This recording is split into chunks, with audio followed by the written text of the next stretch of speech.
subscribe for more videos like this.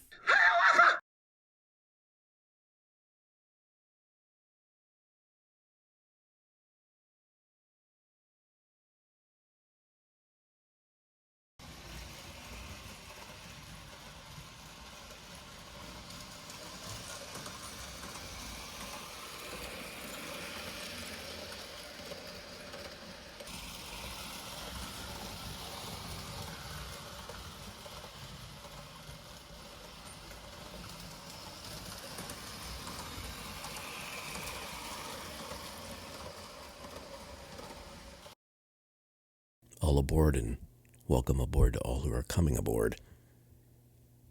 In this installment, we're looking at Lionel's Hiawatha train set. The original was produced in 1935, rather hastily insofar as Lionel wanted to get ahead of the holiday market after the introduction of the actual real Hiawatha train in 1935.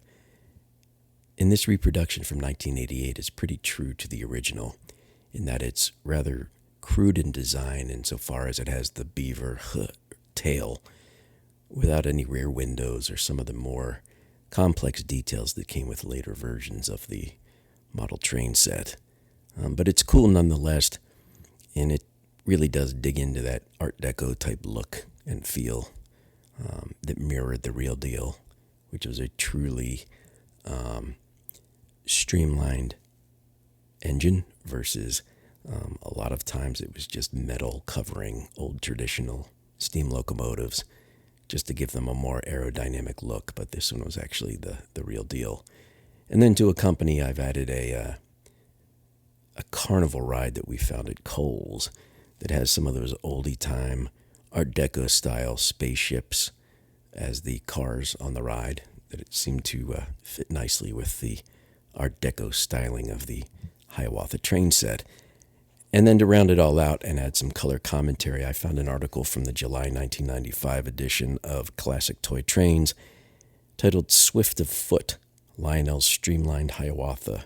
It was inspired by the Milwaukee Road Speed Demon by author John A. Grams that gives some background on this train set as well. So let's read that, and then we'll have some train runtime too, and we'll blow the whistle that came with it. And we also had a puzzle that includes one of the early ads for the Hiawatha train set from the 30s, which is cool. So we'll take a look at that as part of our compilation here. And it touts the authentic steam whistle, which this train set also includes. The 1988 reproduction, that is. It runs conventionally, meaning you just need a throttle to fire it up, forward, neutral, reverse. And that's basically it. Just an old reproduction of a clanky old Lionel engine. It's very cool. It's kind of iconic as one of Lionel's trains that have been out in the market for years and redone. So here we go. Swift of Foot. Swift of foot was Hiawatha. He could shoot an arrow from him and run forward with such fleetness that the arrow fell behind him. That's the way Henry Wadsworth Longfellow described the legendary Indian hero, who gave his name to the Chicago, Milwaukee, St. Paul, and Pacific Railroad's high-speed passenger train. Although the Milwaukee Road's sleek Atlantic, with its matching cars, wasn't quite as fast as Longfellow's hero, it still took the nation by storm when first introduced on May 29, 1935. Railroads in the 1930s, fearing automobile and airline competition, introduced a number of modern streamlined passenger trains with its bullet-shaped nose, beaver tail observation car, and an Art Deco interior. The Hiawatha looked as swift of foot as its namesake. It made the Chicago to St. Paul run in 390 minutes, shaving 10 minutes from competitor Chicago and Northwestern's 400-minute schedule. The original Hiawatha locomotives were four 442 Atlantics. The use of this wheel arrangement, which was considered outdated by some experts, maximized the engine's speed. Built by the American Locomotive Company, assigned Class A and given road numbers 1 through 4, these were the first engines built as streamlined steam locomotives from the ground up. Until that time, streamlined, quote-unquote, engines had been nothing more than older locomotives with cosmetic shrouding. The Atlantics were capable of impressive speed for the time, exceeding 110 miles per hour on several occasions. However, their average speed seldom topped 90 miles per hour. Car interiors were designed to maximize comfort, blending metal, wood, and fabric into a luxurious Indian theme with subtle Art Deco styling. This modern train had all the amenities, including completely enclosed observation areas and the beaver tail car at the rear. Lionel's model beautifully captured the style, shape, and color of the Hiawatha.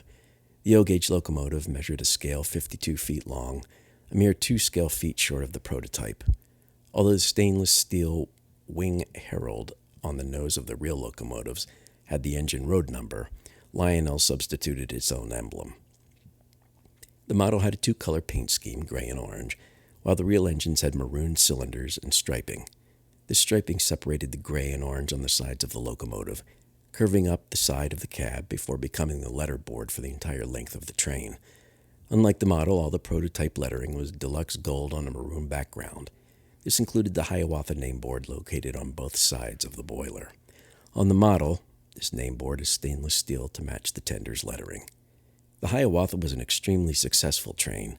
As its popularity grew and the train got longer and heavier, the Atlantics were replaced by larger and more powerful 464 Hudson-type locomotives.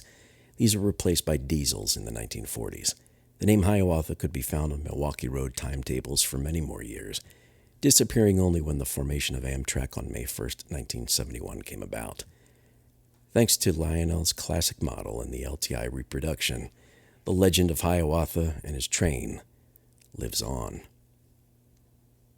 Swift of foot. A concise article, and now you know more on Hiawatha. Let's keep running it and enjoy.